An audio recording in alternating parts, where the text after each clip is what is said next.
ఆజ్ఞాపించు దేవునికి మహిమ కలుగునుగాక. ప్రియ స్నేహితులందరికీ దివ్య వాక్యోదయం. ఈనాటి పాఠ్యభాగము కీర్తన 78:8. ఆయన యాకోబు సంతతికి శాసనములను నియమించెను, ఇశ్రాయేలు సంతతికి ధర్మశాస్త్రమును అనుగ్రహించెను. మన పితరులు తమ పుత్రులకు దానిని తెలిపోలెనని వారికి ఆజ్ఞాపించెను. ఆయన తన పిల్లలకు తాను చేసినటువంటి వాగ్దానాలు కొనసాగించే అధిపతిగా మనం దేవుణ్ణి గుర్తించాలి.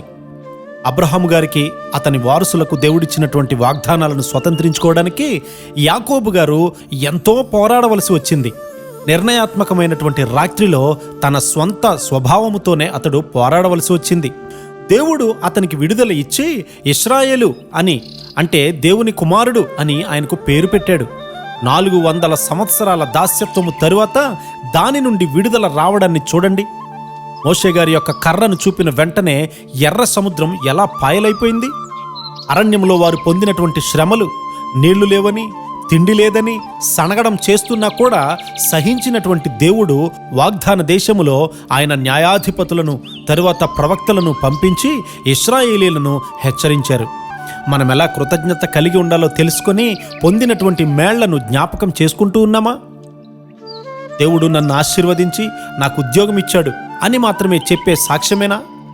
అది మనం బైబిల్లో చదివినటువంటి శ్రమలు, పరీక్షలు, వాటిని జయించడం అనే సాక్ష్యాన్ని కలిగి ఉండబోతూ ఉందా? మనం జయించడము, దేవుణ్ణి స్తుతించడము అనేటువంటి సాక్ష్యాన్ని ఎల్లప్పుడూ కలిగి ఉండాలి. ఫరోతోనూ మిద్యానీయులతోనూ వచ్చినటువంటి పోరాటాలను గూర్చి మనము చదువుతాము. మనము యెహోషువ గారి యొక్క జయాలను గూర్చి చదువుతాము. మనలో ఎంతమంది అలాంటి కఠినమైనటువంటి పోరాటాలు ఎదుర్కొన్నాము? ఏదైనా శోధన రాగానే మొదట మనము భయంతో ఆవరింపబడి తరువాత సణుగుతాము. మన హృదయంలో స్తుతి లేదు, మరియు జయించే స్వభావం లేదు.